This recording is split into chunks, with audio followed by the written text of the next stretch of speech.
Hey, what's up guys? Jed here. Should you combine intermittent fasting and keto? Good question. Let's talk about it. But before we get into the video, make sure you hit that subscribe button so that you stay up to date whenever I post a new video.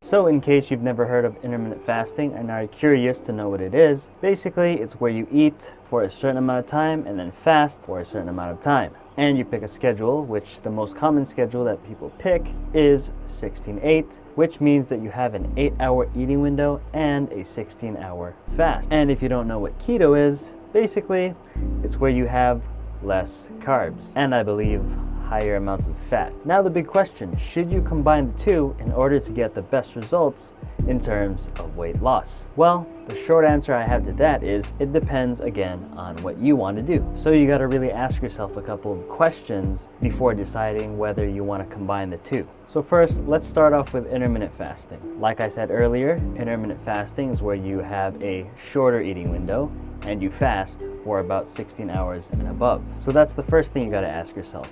Are you willing to have a shorter amount of time to eat the foods that you like and are willing to fast for 16 hours and above, or are you not? If you are, then great. Now we can move on to keto. So now that we've established that you want to do intermittent fasting, the next question is, do you want to do intermittent fasting as well as keto at the same time? Since of course, those are two completely different things. As I said earlier, keto is basically where you're having less carbs and I believe higher protein intake as well as fats. So the majority of your calories are going to be coming from those two main macronutrients and such. So that's the next question that you got to ask yourself. Are you willing to have less carbs, which means less rice, less bread, etc.? And are you willing to just eat mainly foods that are high in fat and protein? If you are, then great. Then to answer your question, yes, you can combine intermittent fasting and keto. So now you're probably wondering, what is my opinion on that? Do I think it's great to combine intermittent fasting and keto? Yeah, absolutely. Would I do it? No. But before you ask, oh, you just said that you should, combine the two and that it's really good. Let me explain first. As I said earlier, intermittent fasting and keto are two completely different things. Okay, so you kind of have to decide on one, in my opinion. Because the first thing you need to think about is when you do intermittent fasting, you are fasting. Simply because the average person eats whenever they want throughout the day, all day. But when you do intermittent fasting, your eating schedule is a lot more time restricted to give you some time to fast as well. And when you combine that kind of eating schedule with another form of eating, it becomes relatively difficult. Why is that?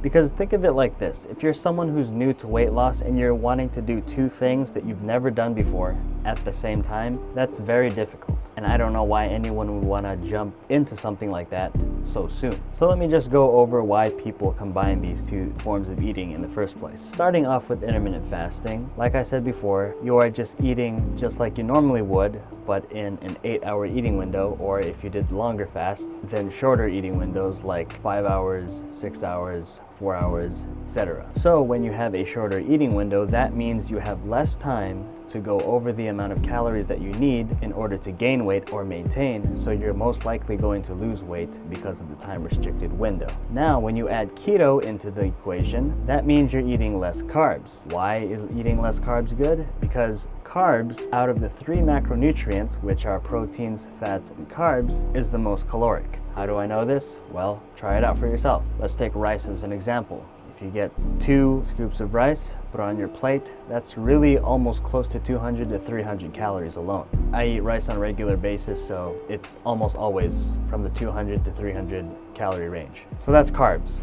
Now when you eliminate that from your diet, of course you're gonna be having less calories. Now let's talk about the proteins. What are your proteins? Chicken, beef, turkey, fish, things like that. Those kinds of foods are almost always going to be very low calorie. But it also depends on how it was cooked. But if it was some sort of healthy recipe, then most likely it's almost always guaranteed to be low calorie. So that's proteins. Now with fats, what foods are high in fat? Well, if it's the healthy fat, then it could be avocados, nuts, etc. Those are also low calorie foods. So going back again, if you eliminate carbs, or at least lower the amount of carbs that you're taking in on a daily basis from your diet, then of course, even more so, you're going to have a more likely chance to have an easier time being in a caloric deficit. So when you combine keto into intermittent fasting, a small eating window, and you take keto and put it right in here in that small eating window, of course, losing weight is going to seem like a breeze. That is if you know exactly how many calories you're getting in and if you're getting them from the right sources. And just to give you an idea, let's start with fats. Avocado is a healthy fat source and ice cream is not a healthy fat source. So if you had to choose between avocados and ice cream, of course ice cream is going to be more caloric even though it's still in the same category as fats. Same thing with protein. If you took a baked chicken breast along with a fried chicken breast, obviously the fried chicken breast is going to be more caloric because of the fact that there's a good chance that you used oil in order to cook this fried chicken breast, which, by the way, also has calories. And last but not least, carbs. You can take rice again as an example, since it's my #1 favorite, and you can take a bag of chips. Chips is also a source of carbs, but if you look at the bag, it tells you a serving size, which I'm gonna have to guess around 10 to 12 chips is a serving, so that will be like something about around the 100 to 200 calorie range, and that's just 10 to 12 chips. And if you're always sticking your hand in this bag of chips, eating 24/7, that's going to accumulate, which will eventually be more caloric than your healthier option of rice. So again, once you understand how calories work and think about where they're coming from, then it will really help you out in understanding why, even though we think that something supposedly is healthy as long as you don't have too much of it, then you'll know why people are able to lose weight easily and people gain weight easily. So going back to my point, do I think doing intermittent fasting and keto at the same time is great? Yeah, absolutely. And as a matter of fact, it'll actually speed up your progress, especially if you do it properly and apply everything that I just said. Do I think it's sustainable? Yes, of course, especially if you are someone who isn't new to weight loss. It's a very easy thing to implement. But if you're someone that's new and wants to combine the two when you haven't done either yet, then I don't think combining intermittent fasting and keto is a very good idea. I think it's more sustainable if you just stick to one, practice it, and then when you're comfortable or feel confident that you can add something else, then you can implement keto along with intermittent fasting. So that's my take on that. And if you guys are interested in learning more about intermittent fasting, be sure to check out my last video where I talk about what you should eat when intermittent fasting. So if you guys enjoyed this video, consider subscribing to the channel if you haven't already, and tap that notification bell so that you don't miss any future videos on intermittent fasting. Also, don't forget to leave a like and comment down below letting me know what you guys like more, intermittent fasting or keto. And with that said, I will see you guys next time.